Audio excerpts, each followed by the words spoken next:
Guys, selamat sore. Kali ini asik benar kita ketemu dengan Indana Calim. Eh, Siapa yang nggak kenal beliau ya? Remaja, putri yang masih usia belia, tetapi sudah punya hati melayani sesama, khususnya ODGJ. Sekarang kita langsung aja ke Indana Calim. Indana, ini sebenarnya dimulai dari mana? Apa yang mendorong Indana bisa punya hati menolong ODGJ? Silakan. Aku kan awal-awal aku bisa bantu ODGJ itu kan pertama tuh gara-gara aku sering lihat sosmed yang lihat hal yang sedih-sedih gitu.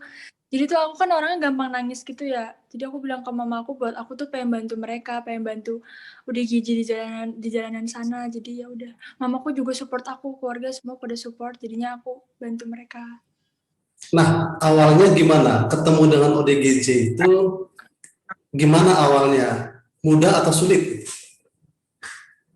Awal-awal sih sulit ya, karena ODGJ kan kalau diajak ngobrol, diajak komunikasi lebih susah gitu. Maksudnya mereka tuh diem atau enggak takut, sama kayak kita takutnya disangka kayak mau ngapa-ngapain mereka gitu.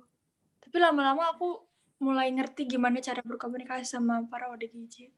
Gimana cara berkomunikasi dengan mereka?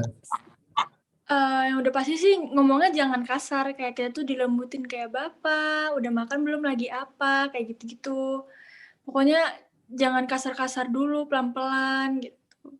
Terus kita tawarin apa yang mereka suka, kayak misalnya mereka suka kopi, nah kita kasih kopi dulu, kita kasih bujukan kopi dulu. Terus nanti mereka lanjutannya mau disuruh cukur rambut atau disuruh dibersihin badannya. Wah, Gitu. berarti nggak mudah ya. Nah, saya kan dengan teman saya punya pengalaman ya. Ini pernah kasih nasi bungkus ke ODGJ ya di pinggir jalan. Malah kita dimarahin gitu. Pernah nggak punya pengalaman kayak gitu? Eh, nggak pernah sih, cuman mereka kadang cuekin apa sih, cuman kayak sekedar cuekin aku doang atau enggak ada yang marah juga gara-gara mungkin aku kurang kurang ngenakin bagi mereka kayak misalnya mereka ngomong apa, aku malah nggak ngejawab gitu. Jadi mereka kadang suka kurang suka, tapi banyak juga yang senang sama keberadaan aku, kayak aku ngebantu mereka. Oke, oke. Nah, ini ODGJ ya. Banyak masih menyebut, masyarakat menyebutnya dengan orang gila ya. Kira-kira kalau ODGJ itu disebut orang gila, hei orang gila, itu mereka marah nggak sih? Atau mereka nggak ngerti? Ya pasti ada yang nggak ngerti juga, pasti ada yang ngerti kayak gitu. Cuman tergantung ODGJ-nya. Tergantung tahap gangguannya begitu ya. Karena ODGJ ini kan seperti penyakit juga kan ya, bukan bukan sesuatu Ya, yang aneh. Sebenarnya ini masih bisa disembuhkan kan begitu ya. benar. Nah, untuk kalangan masyarakat, ini ODGJ ini kan bagi mereka ini membahayakan begitu ya. Sebenarnya kalau menurut Indra Salim gimana sih ODGJ itu sebenarnya bagaimana sih gitu ya? Menurut aku sih nggak membahayakan sih, soalnya kan tergantung sikap kita ke mereka. Kalau misalnya kita niatnya baik, pasti mereka ke kita tuh juga baik, kayak mereka ngerti juga sama kita tuh pengen ngebantu mereka gitu. Jadi buat kalian-kalian yang takut sama ODGJ, nggak usah takut.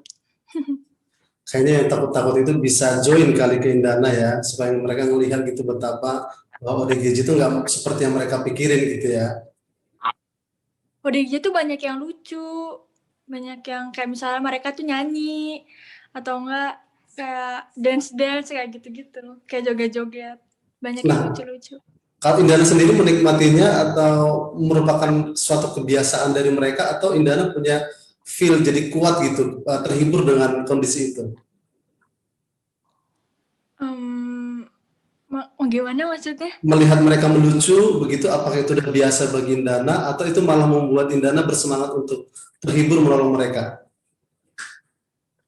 Itu sih udah biasa banget. Apa sih, aku pertama kali lihat ODGJ tuh udah biasa banget kalau misalnya mereka kayak nyanyi-nyanyi atau joget-joget. Jadi tuh udah itu juga udah apa sih buat aku semangat banget lagi buat aku ngebantu ODGJ, kayak seru gitu sama mereka tuh udah kayak aku anggap temen.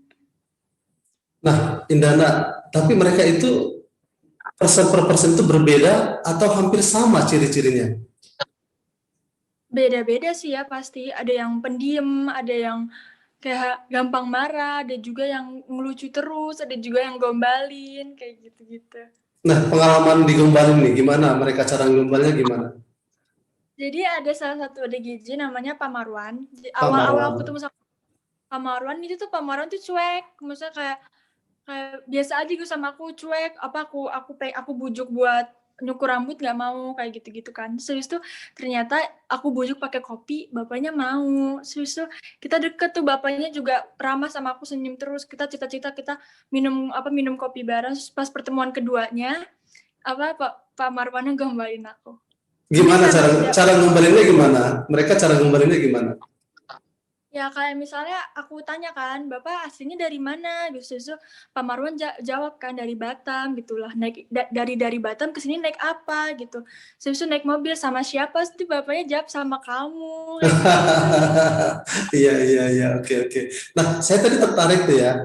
Indana kan sebutkan tadi ada pertemuan satu, pertemuan dua. Jadi pertemuannya sering ya, bukan hanya satu kali gitu ya, nolong sekali, udahan, tapi ada pertemuan selanjutnya gitu ya. Nah, Hmm. enggak sih. Nah, nah terus saya lihat di kontennya Indana itu ada bahkan sampai pulang ke rumah itu gimana ceritanya? Kenapa Pak? Yang Di konten Indana itu ya, saya lihat ada sampai yang dipulangkan ke rumah, bisa pulang ke rumah. Itu gimana ceritanya tuh? Bisa sampai kayak gitu? jadi jadi itu ada salah satu keluarganya yang ngeliat dari YouTube aku. Terus habis itu tuh kayak kenal dong, ini kan Pak Popo gitu. Habis itu nge-DM aku, komen juga di YouTube aku. Habis itu ya udah, oh ini keluarga saya kayak gini-gini. Habis itu aku anterin langsung apa sih, hari itu juga aku langsung anterin Pak Popo ke Kota Bumi. Wow, kota bumi lumayan jauh ya. Oke, 45. Indana, ini kita ngobrolnya eh, Kenapa? waktu kita terbatas, tetapi buat rekan-rekan yang melihat obrolan ini, silakan mampir ya ke YouTube-nya Indana Calim ya. Nanti rekan-rekan bisa lihat di sana bagaimana cara Indana berkomunikasi dengan ODGJ. Nah, untuk pertanyaan terakhir ya tentang komunikasi. Ini kan komunikasi ini nggak bisa dimulai hanya satu kali, tentu berulang kali sehingga ada metode cara berkomunikasi. Nah, Indana Calim sendiri punya trik nggak gitu? Trik apa yang dilakukan supaya lebih mudah gitu berkomunikasi dengan mereka? Silakan. Ini mungkin pertanyaan terakhir ya Indana ya. Oke, silakan. Yang tadi kayak bilang kita tuh bujuk sama yang apa mereka suka, misalnya mereka suka kopi atau mereka suka apapun yang mereka suka, kita bujuk pakai itu pelan-pelan. Kita kayak, Bapak ini ya dicukur ya rambutnya pelan-pelan aja. Tapi pasti lama-lama mereka mau. Kalau misalnya mereka nggak mau, ntar aku coba lagi deh esok harinya, aku coba lagi kayak gitu. Jadi nggak cukup satu kali ya, jadi diulang-ulang, didatangin lagi sampai dia benar-benar ingat, oh ini yang kemarin nih gitu ya. Iya, Nah, biar mereka hafal sama kita.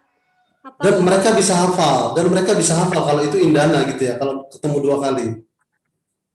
Ya siapa tahu mereka bisa ngafalin kalau dan mereka juga pasti kayak oh nih kayaknya niatnya baik dia sama aku gitu. Jadi pasti gampang. Jadi kembali ke niat ya, jadi ODGJ itu juga paham ya niat kita itu baik atau bukan begitu ya. Ya. Oke, keren sekali. Tetap semangat Indana, kita tunggu konten-konten selanjutnya. Semoga sukses di kontennya dan kita ketemu lagi di kesempatan yang lain.